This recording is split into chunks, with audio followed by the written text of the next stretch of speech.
இப்பவும் முதல் தலைமுறை மாணவர்கள் இருக்காங்க. அப்பானால அம்மானால காசு கொடுக்க முடியல அப்படிங்கிறதுனால பல முதல் தலைமுறை மாணவர்கள் மாணவிகள் வந்து படிப்பு பாதியோடு நின்று போகுது.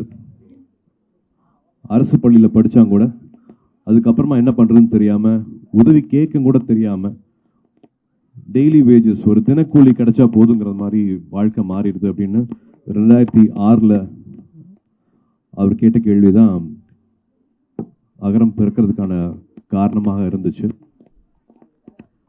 அப்போ 10க்கு 10 ரூமில் ஆரம்பித்தோம். ஒரு சின்ன ஒரு அலுவலகம் தான்.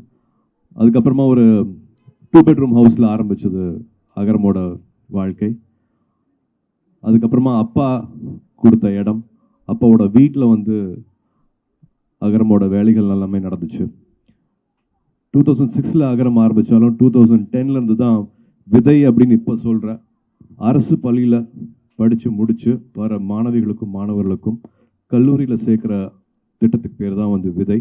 அது எல்லாருமே முதல் தலைமுறை மாணவர்கள். இப்போ நீங்கள் பார்க்கலாம், இங்கே 5813 மாணவிகள் வந்து படித்து முடிச்சிருக்காங்க. இன்னும் 2000 மாணவர்கள் வந்து படிச்சுட்டு இருக்காங்க. எவ்வளோ அரசு பள்ளிகளில் எவ்வளோ மாணவிகள், எவ்வளோ மாணவர்கள், எவ்வளோ பேர் படித்து முடிச்சுட்டு இருக்காங்க அப்படிங்கிற எல்லா விவரமும் வந்து இங்கே பார்க்க முடியும் உங்களுக்கு. இப்பவும் அகரமில் வந்து 2000 மாணவிகள் படிச்சுட்டு இருக்காங்க. 70% மேலே வந்து எல்லாமே மாணவிகள்.